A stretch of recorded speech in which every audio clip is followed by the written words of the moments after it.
My uncle Sostin was one of those free thinkers you find everywhere, the kind whose free thinking stems from sheer foolishness. After all, religious devotion often springs from the very same source. The sight of a priest would send him into an uncontrollable rage. He would shake his fist, make grotesque faces, and hasten to furtively touch something made of iron, a telltale sign of a superstitious belief, of faith in the evil eye. When it comes to senseless beliefs, one must either accept them all or reject them outright. I, too, am a free thinker, that is to say, an opponent of all dogmas born from the fear of death. Yet I feel no hatred for temples, be they Catholic, evangelical, Roman, Protestant, Russian, Greek, Buddhist, Jewish, or Muslim. Furthermore, I find my own interpretation for every dogma. A temple is a tribute to the unknowable. The wider the horizons of knowledge, the less room remains for the unknown, and the more beliefs crumble. I would only replace the sensors with telescopes, microscopes, and electrical machines. That is all. My uncle and I disagreed on almost everything. He was a patriot, while I am an adversary of patriotism, for it is itself a kind of religion. And what's more, it is the source of all wars. Uncle was a Freemason. In my opinion, however, Masons are even more foolish than sanctimonious old women. That is my conviction, and I stand by it. If one must choose a religion, the old one is quite enough for me. These fools merely ape the priests. They replace the cross with a triangle. They have their own churches called lodges and a multitude of rites. The Scottish Rite, the French Rite, the Rite of the Grand Orient, a whole heap of absurdities that could make one burst with laughter. And what is it they want?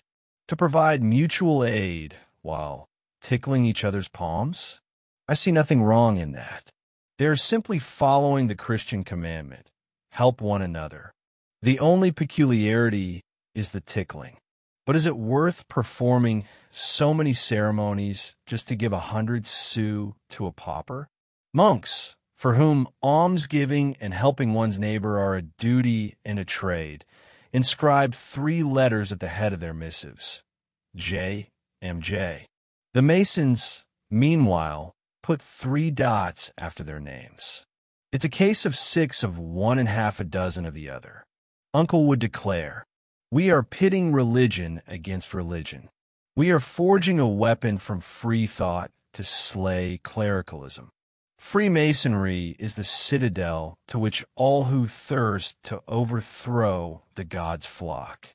I would object, but, dear uncle, while thinking to myself, "You old fossil," that is precisely my accusation against you.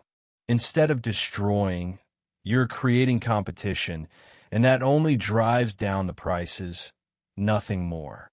And besides, if you only admitted free thinkers, that would be one thing, but you welcome just about anyone. There are plenty of good Catholics among you, including leaders of the clerical party. Pope Pius IX himself came from your ranks. If you call such a society a citadel against clericalism, then your citadel is not very formidable. Then Uncle, squinting one eye, would add, "Our true work, our most dangerous work, lies in the political sphere. We are slowly but surely undermining the foundations of monarchism." At that, I could no longer contain myself. "Oh, you are such cunning fellows. Tell me that Freemasonry is a factory for election campaigns, and I will agree. That it is a machine for drumming up votes for candidates of all stripes, and I won't deny it. That its purpose is to dupe the common folk, to drive them in droves to the ballot box as soldiers are driven in a fire, and I will share your view. Finally, tell me that Freemasonry is useful, even necessary, for all ambitious politicians, as it turns every member into a campaign agent. And here I will exclaim, as clear as day. But if you insist that Freemasonry undermines the very idea of monarchism, I will laugh in your face. Just take a good look at this grand and mysterious democratic association, whose Grand Master in France under the Empire was Prince Napoleon, in Germany the Crown Prince, in Russia the Tsar's own brother, and whose members include King Umberto, the Prince of Wales, and a host of other crowned heads from across the globe. Then Uncle would whisper in my ear, "You are right, but all these princes, without knowing it, are serving our purposes. And you are serving theirs, are you not?" And I would add mentally, "A herd of asses." You should have seen Uncle Sostin entertaining a fellow Freemason to dinner. They would meet and shake hands with a ridiculously mysterious air. It was plain to anyone that they were exchanging cryptic, meaningful handshakes.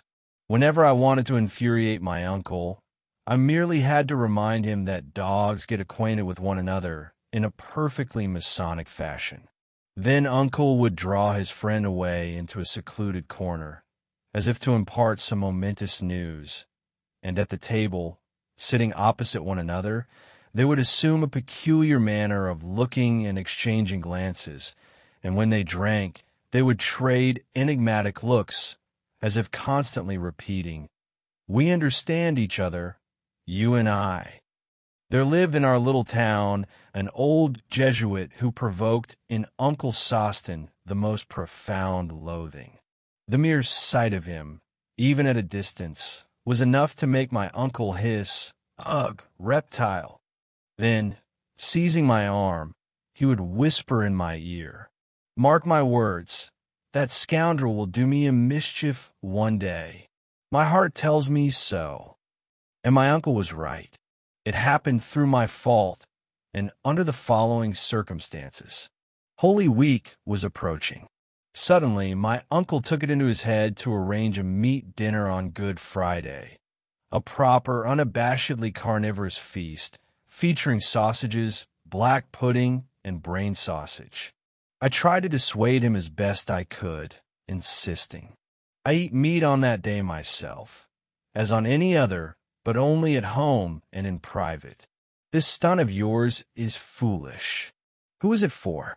If others abstain from meat, what business is it of yours?" But my uncle stood his ground. He invited 3 of his friends to the best restaurant in town, and since he was footing the bill, I didn't refuse to take part in this demonstration. By 4 o'clock, we were already seated in a prominent spot at the popular Café Penelope, and Uncle Sostin publicly announced the menu of the ordered dinner. We sat down at the table at 6. By 10 in the evening, the dinner was still ongoing, and the 5 of us had already consumed 18 bottles of fine wine and 4 champagne. It was then that my uncle proposed the so-called tour of the diocese.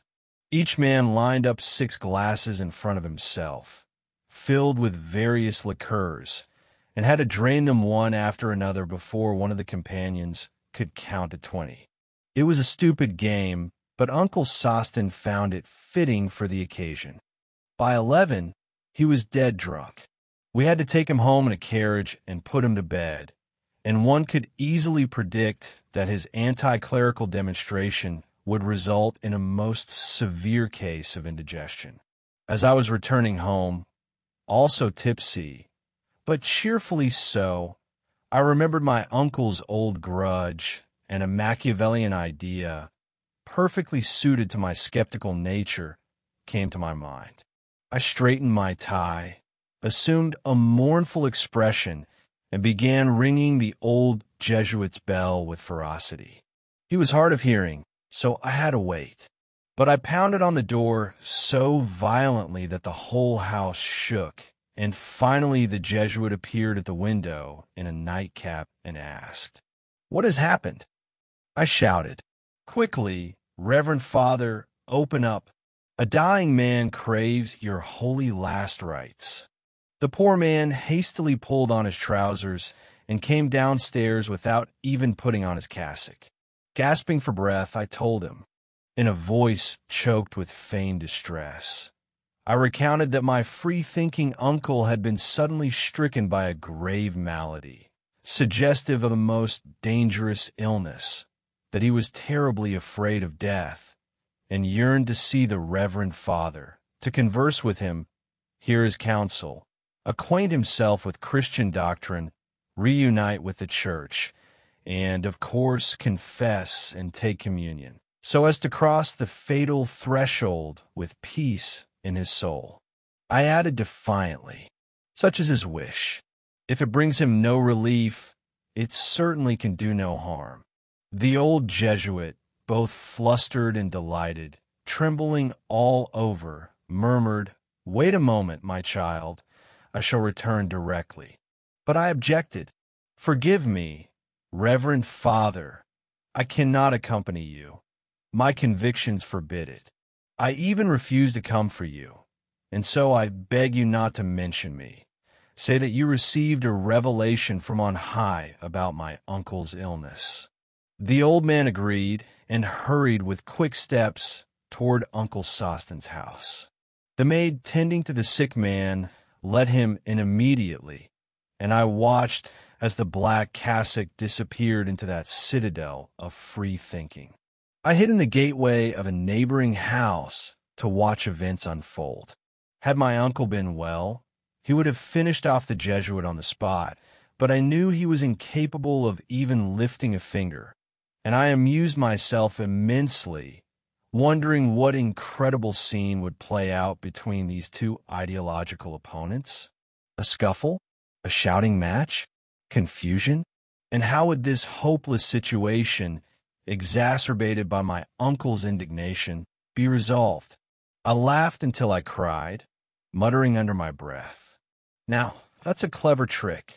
However, it was growing cold, and I was surprised the Jesuit still hadn't emerged. I thought, they must be deep in conversation. An hour passed, then 2, then 3.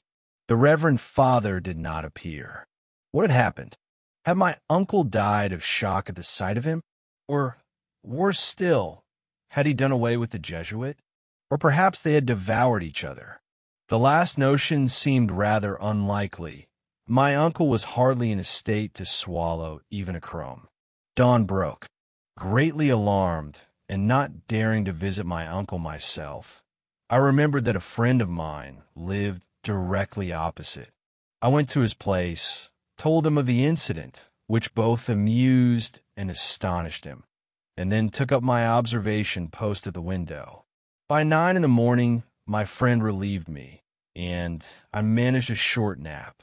At 2 o'clock, I resumed my watch. We were seriously concerned.